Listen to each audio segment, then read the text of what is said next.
right. Good morning, everyone. Hello, world. My name is Dirk Lueth. I'm co-founder and co-CEO of Upland, also chairman of the Open Metaverse Alliance. We have also, as Robbie just said, we have a joint panel a little bit later today. But in my today's presentation, I want to guide you through a little bit, the title, Upland, OMA3 and Species, things I've been working on together with the team, right? It's all about standards and user control. Okay, so let's get it started.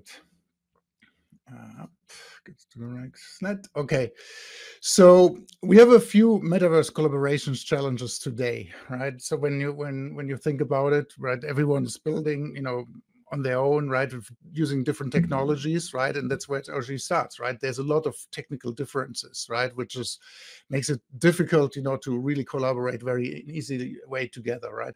Then you have vendor lock, and we have in protected walled gardens, especially when you think about, let's say, more Web 2 type of metaverses, right? They just live in their own world, so say. You cannot really move your assets outside. You cannot bring your identity outside of it, right? It's basically like when you think about Fortnite and so on. It's more like a game, but it's nothing which has something to do with open. Also, that also ties into that it's really hard to share data between the two between different worlds. And the result then is, there's a lot of duplicate work happening. When you think about when you're a user, right, you have to always create stuff over and over again, right, which of course takes time, takes money. And last but not least, right, very often, another challenge which we see is also that the economic incentives are not really aligned. There's with the users. There's a lot of maybe potential for scammers or exploits. So these are all the challenges we're seeing. So why do we need then standards for the metaverse, right? First of all, yeah, as I said, technical difficulties, right? We need different technologies somehow to work together. And of course, the world of technology is very broad, so there's a lot of things. It's not that easy, and you have to find ways, right? You need to have a common language, framework, compatibility, right? Also important, you have to ensure the safety and security. Next thing is that you have to protect the privacy of the users, right? The personal data and the integrity, right? You want to avoid any exposure to certain groups and cultures, right? And, because something might be, acceptable in one culture and might be not acceptable in another culture. And so that you have to have certain things of maybe, some kinds of, ethical guidelines and so on. And last but not least, you want to have really consistent kind of user experience, right? There's also some compromises you have to do. You have to balance it out, but somehow the users doesn't need to learn everything over and over again, right? So then you want to have continuity of data and the identity, and you want to really develop the whole ecosystem.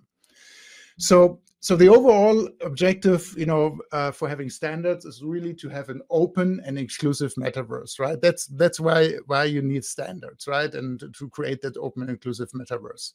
But you cannot just say, hey, from top down, say, hey, we are just creating. Here's all the standards needed. I think what you have to do is you have to start really bottom up, and you have to earn it. And the way, one possible way to earning it is that companies start developing platforms for the metaverses. There are a lot of out there, and then they come together. And some of the things which have been developed by a certain platform maybe becomes a standard, or the companies are working together to create those standards. But I want to give you some examples today, especially since we started Upland in a few years ago, right? How we got all involved into the whole idea of standard interoperability in the metaverse. So we call ourselves today a Metaverse super app, or super app for the open metaverse, and I'm going to guide you through everything here. So our mission is really to build the largest digital open economy, right? The word open is quite often mentioned here, but that's what we truly believe in.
All right. Yeah. So since we launched in 2020, so we're a little bit the OGs here in the metaverse, right? We have actually, sold over 6 million NFTs. We have a little more than 3 million registered accounts now. And what we're particularly proud of, we have 60% of our users coming back on average, after seven days. We're based here in Silicon Valley. And, and I did this together with Manny Honigstein, Idan Zuckerman, who are my two co-founders. So how did we get started? First of all, we were inspired by the game of Monopoly, right? We said, okay, everyone knows how it works, right? So and then we say, okay, let's take Monopoly, let's take the real world, and let's take blockchain. So that's how we all put things together. Now people can actually buy, sell, trade properties, in 23 cities across the US. We have 3 cities open in South America, 4 in Europe, and we just recently opened up Tokyo. You don't have to be in those cities to play, right? But you can purchase land there, right? And once you purchase some land, you start actually earning a small yield, and you can increase that yield by completing a collection, right? Very much like a Monopoly, right? You have 3 properties on the same street and other types of characteristics which are common then to completing a collection. And last but not least, of course, again, like Monopoly, you can build structures on those properties. So what is then the player experience? How really does it work? So what you can see here is you can either use actually your phone, right, or of course your browser. And what you see first is actually the world map, right? Very much. Then you start zooming in, and so I'm zoomed in here now, for instance, into New York, right, which is already open in Upland. And then you zoom in a little bit further in, and then you see here all these little squares, right? Of course, New York, and especially particularly the US, properties tend to be in rectangle-ish form, right? But if it's not a rectangle, maybe there's a circle or whatever, right? We will reflect that in Upland, right? We really try to replicate what is there in the real world. So you click on a property, and you see also people are building there, and then you could actually go and buy that piece of land, right? We have actually an internal currency which is called APEX. $1 equals 1,000 APEX, and you can buy this actually with a credit card or in-app purchases or PayPal to make it easy for users and then in this case this property here costs in Manhattan is a bit more expensive, 7.5 million APEX, which is equivalent of $7,500. There's also cheaper ones like in Detroit and other places, right? So it's just, of course, like in the real world, New York is a little bit more expensive.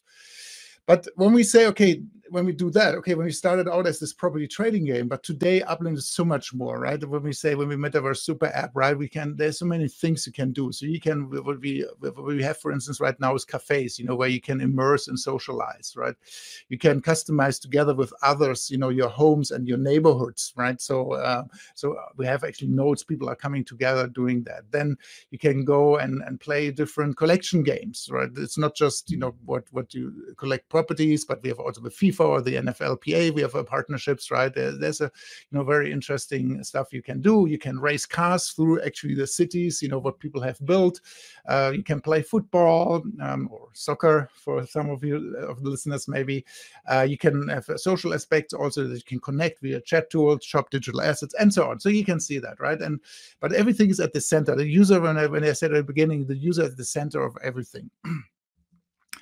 And we do that, but we're also particularly proud of a very highly engaged community. So, we're coming together once a year, and we did this twice because of COVID, couldn't do it in 2020. But what we do is actually, that people coming together here, like in Las Vegas, right? And the whole, people are flying in from Japan, Australia, whatever, right, to be together with us and, to celebrate certain things. And of course, we always announce things on what is called our Genesis Week.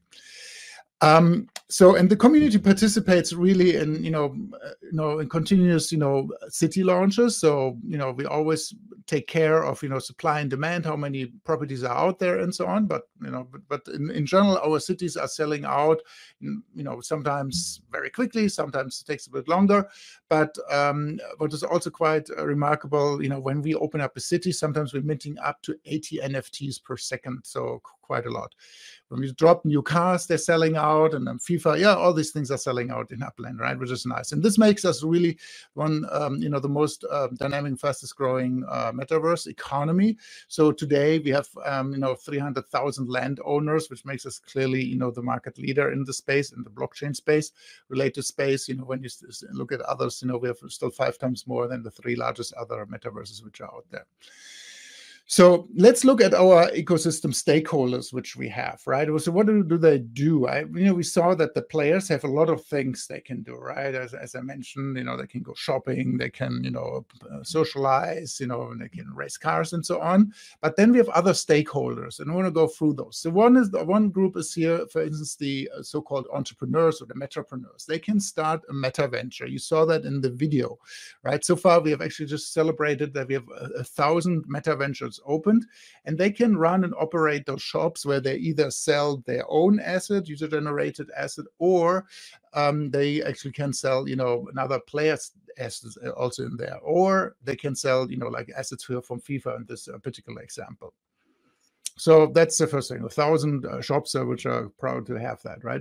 The next one is, of course, then everything user generation, right? So our creators, right, they start to design things like, so we have variables, we have especially map assets they can design, right? We also, right now we're doing this mainly internal, but we're also using generative AI to create new assets.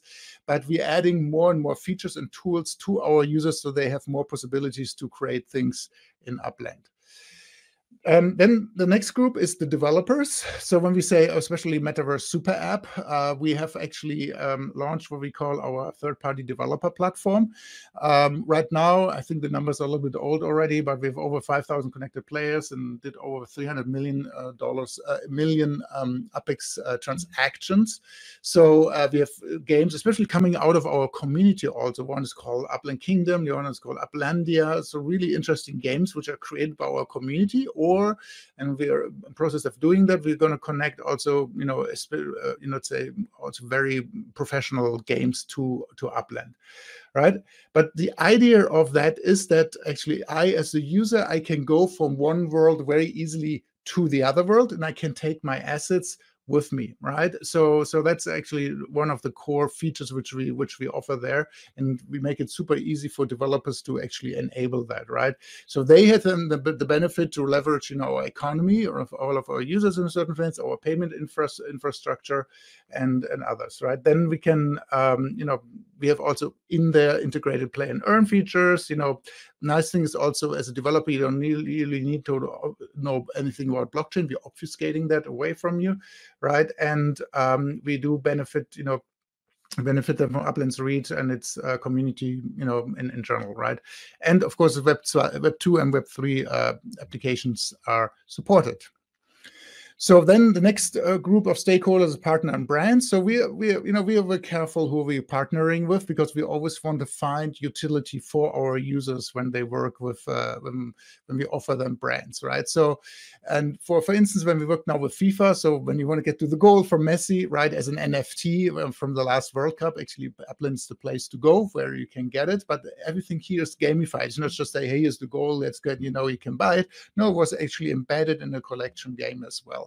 So, and and we have several partnerships also right around there. So that is quite good. With in the entertainment space, we do things, mobility, art, impact, UNICEF and others, and retail. So maybe to give over to one example, what all the opportunities are at the end of the day, let's take the cars, right? We mentioned that before. So what we're doing is actually creating a full car economy where, meta ventures can be run either by players or by brands. So they can actually design and manufacture cars, right? So that's one type of meta ventures where either you're a car brand or you're a user. So where you can actually create your own cars. We're having right now go-karts, which are being created by by our users. So, which is actually quite interesting to see what's coming out there. And then going forward, that's all not available, right? But we have racetrack designers, we have rental services. It's all not yet developed and implemented in Upland, but the idea is to really create this whole ecosystem around cars where people eventually can make money, not by speculating, by selling stuff, but by creating value, just very much like in the real world. One objective for us is also to be sustainable and open. So which is very important. So we want to really have a lot of positive contributions for the real world, right? So one thing is what we've done is that we did offset, everything what the terms of energy, what the EOS blockchain, we're based on EOS, was using. So to be at least carbon neutral, but we want to go further, and we really want to be a carbon footprint negative metaverse. We're currently discussing really interesting aspects where we can connect blockchain actually with certain activities in the sustainability space directly. Then on the doing good, right, we have a few partnerships. I've mentioned UNICEF before. We have a partnership with UNG Common for Breast Cancer Awareness Foundation, where people can actually buy assets and then do. So we're working with Kaboom, where this is kit design play spaces, right? So that's actually also that's going live very soon. So that's very exciting.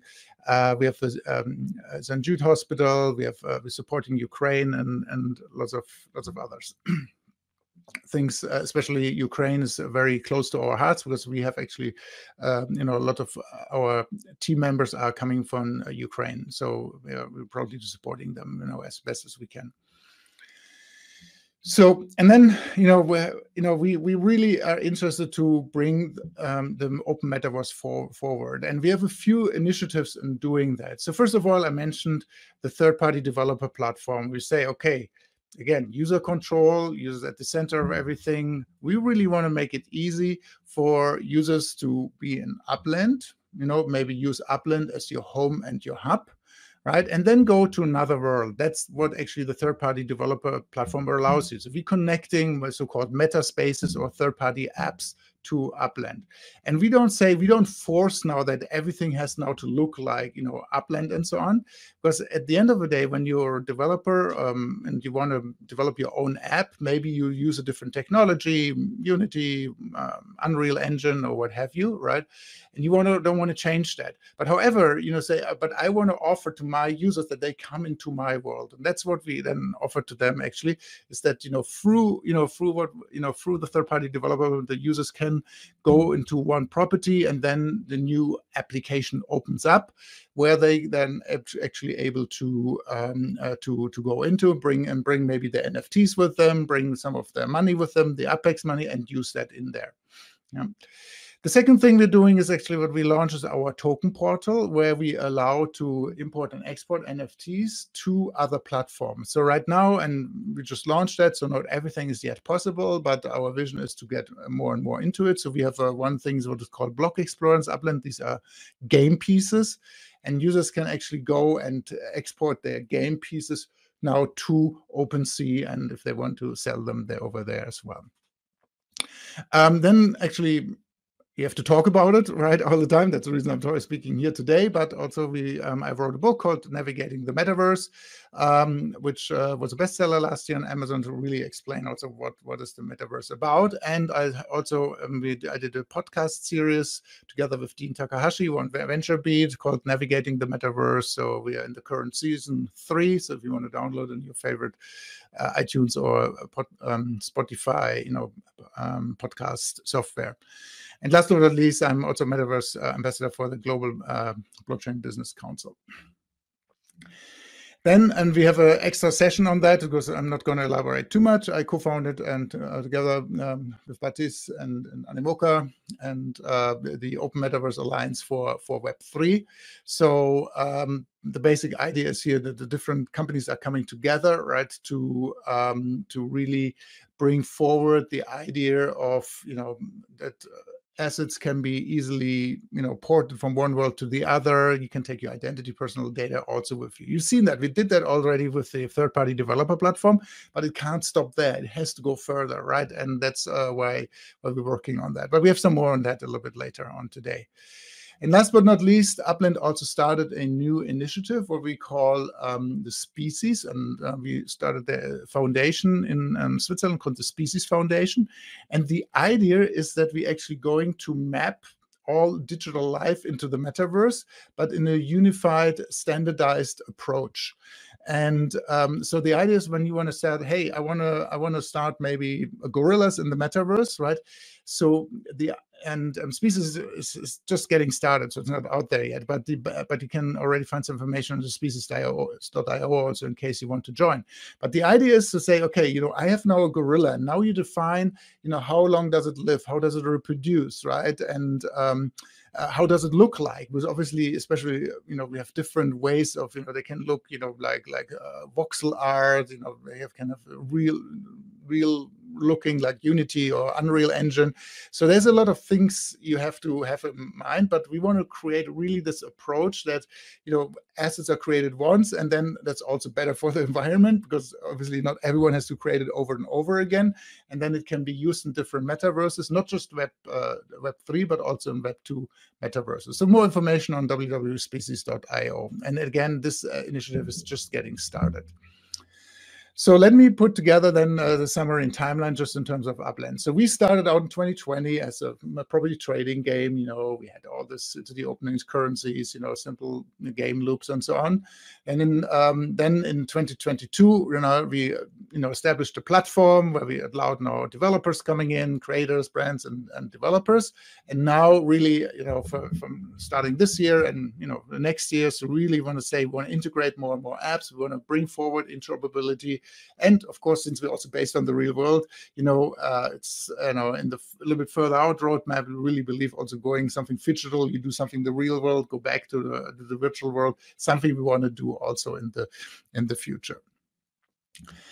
So my summary is then basically, let's all build this open metaverse together. It cannot just be one. That's exactly and why we're so fond of the Web3 and the possibilities, because it respects ownership, true ownership, right? It respects intellectual property, and I think there's really the opportunity to build this together, in a way which changes really the paradigm, what we had with Web2 to Web3, which is much more user controlled and user and gives the user in general more things to do, where he doesn't have to repeat and start all over again. So you can reach us under www.upland.me, and you can also download Upland in the App Store. So you can use this QR code here. We've been since 2020. We've been on the App Stores, iOS and Android, and also you can contact us directly on our partner upland.me, or find us on X, Twitter. You can follow me, Dirk Lueth, or Upland me directly. All right, so thank you very much, and we'll hopefully enjoy then our next session also with my colleagues from OMA3, where we talk much more about interoperability and the open metaverse.